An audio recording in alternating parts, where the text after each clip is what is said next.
Greetings, ladies and gentlemen, and welcome to this latest edition of Tales from Outer Space, where I take stories from across the internet and read them for your entertainment. This particular story is called Humans on Board, written by Going Over That Cliff. Mandate of God was considered the mightiest ship within the slain theocracy, and among the contenders for the most capable dreadnought operated by the Concordat. Superior engineering and protection compared to her peers allowed her to prevail in numerous engagements, even against formidable foes or overwhelming odds. But these were not her peers. The Concordat's most brilliant strategists planned this operation thoroughly, with commendable zeal and religious discipline. But even if caught by complete surprise, the defending force unleashed a devastating barrage that crippled or outright destroyed most of the warships unfortunate enough to form the attacking vanguard. As Sergeant Xylo was gearing up, he wasn't aware of the finer details regarding the unfolding battle. But listening to the reports over the ship's intercom, he figured it wasn't going as hoped. Even without hearing the desperate voices of damage control or ignoring the constant tremors and impacts the ship was subjected to, it was evident that the Mandate of God was not in good shape.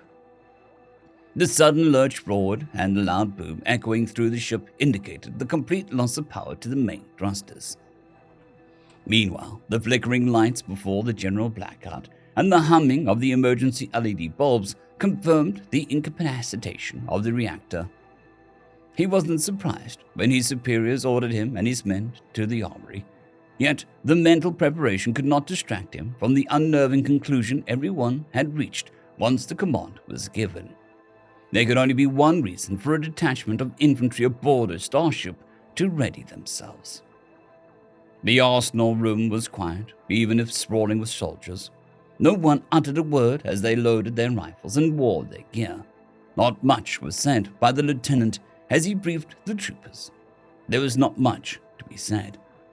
Still, the old saying that no plan survives contact was true, even more so in dealing with a relatively new race to the galaxy. But the possibility of the enemy foot soldiers being as fierce as their warships was a constant torment in everyone's minds. The sergeant, even if worried about the safety of his men and that of himself, did not question his orders. As the platoon formed a long column, they hurried towards the main hangar, with Xylo's squad at the rear of the formation. The corridors of the ship, engulfed by an eerie darkness, appeared more hostile and claustrophobic than usual, as debris, sparks, and fumes from electrical fires impeded most of their movement. As they arrived, numerous squads already occupied makeshift fighting positions. Some were behind damaged starcrafts, while others positioned themselves on catwalks and other elevated positions. The lieutenant trusted Xylo and his judgment as one of the most experienced troopers of the platoon. He ordered the sergeant and his group to stand by at the blast doors, with instructions to shut it closed if the situation demanded it. Unending minutes went by as nothing but the black void of space presented itself on the other side of the magnetic gate, keeping the precious breathing gases within the ship while allowing objects to pass freely. Then, Xylo noticed something out there, steadily approaching. Others might have been first to spot those objects, but he was the first to point them out. A dozen or so, maybe more, maybe less starcrafts, roughly the size of a heavy fighter, flying in an orderly formation behind a larger one, seemingly leading the way. After steadily slowing in, the smaller craft halted a few dozen meters from the mouth of the hangar as the first kept moving unchallenged. The soldiers took aim, holding their breath, eyes locked on the target, waiting for the starcraft to step through the magnetic field. Breaking the silence, a hailstorm of bolts raged towards the impudent vehicle that dared to cross the threshold. But simple rifles and subpar quality could not hope to dent what was intended for a human battlefield. Smoke grenade launchers discharged the thick grey wall before the attack craft, concealing it from the defender's naked sight. The Terran gunner then acquired targets using thermal cameras and infrared sensors. As the Zlanians kept blindly firing in the general direction, the machine kept hovering, unbothered, as the projectiles were ineffective and only managed to scratch off the paint. The squeaking of their guns was suddenly hushed by the roar of a 40mm autocannon mounted underneath the gunship's nose, tearing everything it pointed at to shred at 500 rounds per minute from a dual-purpose HET/API belt. As the rounds whizzed by, they displaced the smoke from the trajectory, creating a deadly show of light as the great cloud of particles was illuminated by the flashes of gunpowder explosions.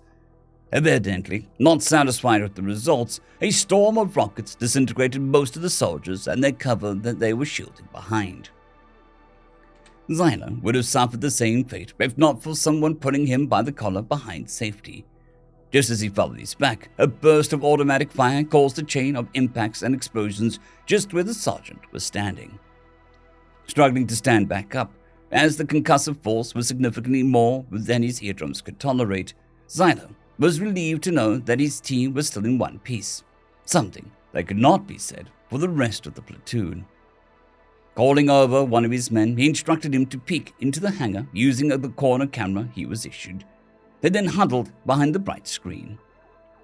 Besides the smoldering debris and the carnage, the Slanians could hardly see anything else due to the smoke. They kept quiet, listening to the distinctive high-pitched noise of the human gunship. They noticed that several other machines with similar noise profiles had just passed through the magnetic field, as the sound of their propulsion systems could now freely propagate through the artificial atmosphere. They realized these were most likely the starcrafts that had held back, possibly troop transports. First, they heard the unique sounds of hydraulics, then a clang of heavy metal objects impacting the steel deck of the docking bay. Xylo attempted to close the blast door, but the control panel was too damaged to offer a readable interface.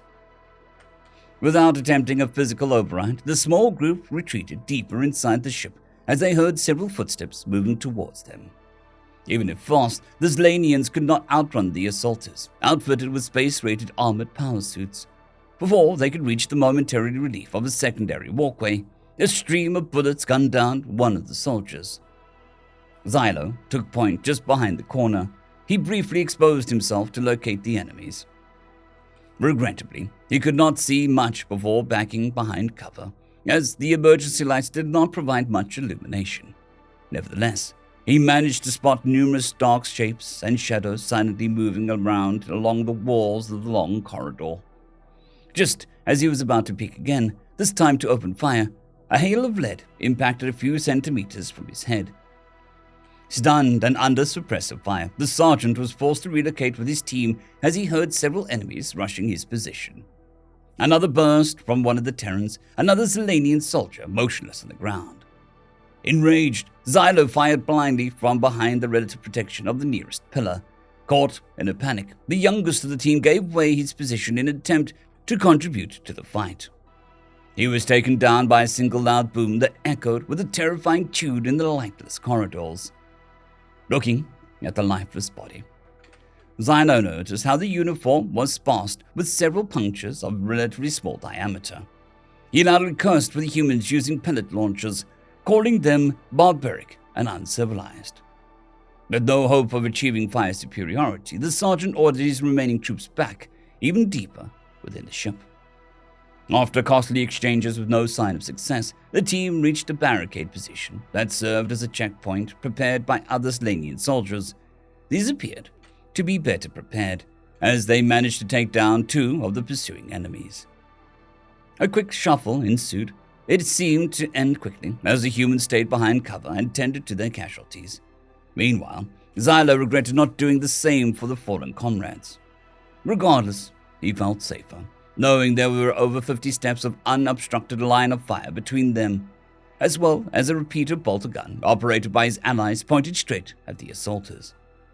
Hoping to have a moment of respite, the sergeant turned towards his fellow Slanian troopers, who could not even begin to plan their course of action when a small metallic cylinder container landed a few arms lengths from him. He did not know what it was, but his instinct and prior experiences highly recommended him to move. He didn't think fast enough, as after a flash and a loud bang, his sight and hearing were severely debilitated. In a blind panic, he swiftly crawled away, opposite from where the humans were known to be. He was about to get up and run when, as if under suggestion by a higher entity, he turned around to look at his comrades.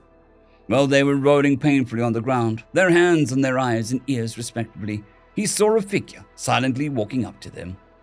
Xylo could not see it clearly, but it was obviously from Earth, distinct in the arrogant step and the weightier presence.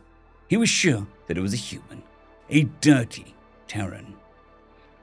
What caught his attention was a little, feeble flame stuck at the end of what he thought was the tip of a rifle. For a moment, he was mesmerized by it, a little light in the endless sea of darkness. He was almost drawn to it, needing the certainty that only eyesight can provide when there's enough light. Only for a moment, though, as a wall of fire was spewed against them. Fortunately for Xylo, he was not the intended target, but unfortunately for his conscience, his companions were. He watched in terror as the flames stuck to them, how the heat melted their uniforms, fusing them to their skins. The screams were etched within his soul, undeletable from his memories, along with the terrible stench, the smell of burnt flesh and chemical compounds, the scent of guilt and despair. He turned around and ran. In a blinding dread, he ran as fast as he could. He thought of many places to hide or seek help, but all around him, the echoes of fierce fights and the silent aftermath of deadly encounters guided him to the only place he felt could keep him safe.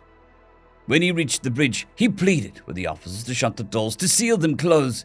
Once they did, he explained his tragic struggles and the ferocity of the attackers. He had just finished talking when faint, distant noises could be heard behind the reinforced wall where the main corridor would be. Xylo got close, shivering all the way down. He heard muffled and indistinct sounds. He heard no voices, but one thing was clear. Something was being placed on the door. Even if a thick layer of composite armor was between him and the humans, he felt no more secure than if he were behind a thin glass panel. As he stepped back, he heard a distinctive sound, a byproduct of thermite burning at over 2,500 degrees Celsius. On the door, a red-hot incandescent shape was taking place. 2 vertical and 2 horizontal lines seemed to form a rectangle of just under 2 meters high and 1.5 wide. 2 lines connected the opposing angles, dividing the geometrical figure into 4 triangles. Had Xylo known of his misfortunes, he would have never come to Sol. This lane theocracy wasn't aware of the human naval infantry's design for surprise parties, let alone their policy of warm welcomes. But then, the broader galaxy was unfamiliar with humans. Yet, they were very familiar with war. He gulped and stepped back as the door exploded. End of story. I would just like to thank the T5 supporters: Bushmaster 117, Casper Arnholtz, Dragzoon WRE, Elijah Silvercross, Gray, John Carrington, and Severin Cerberus. Thank you very much.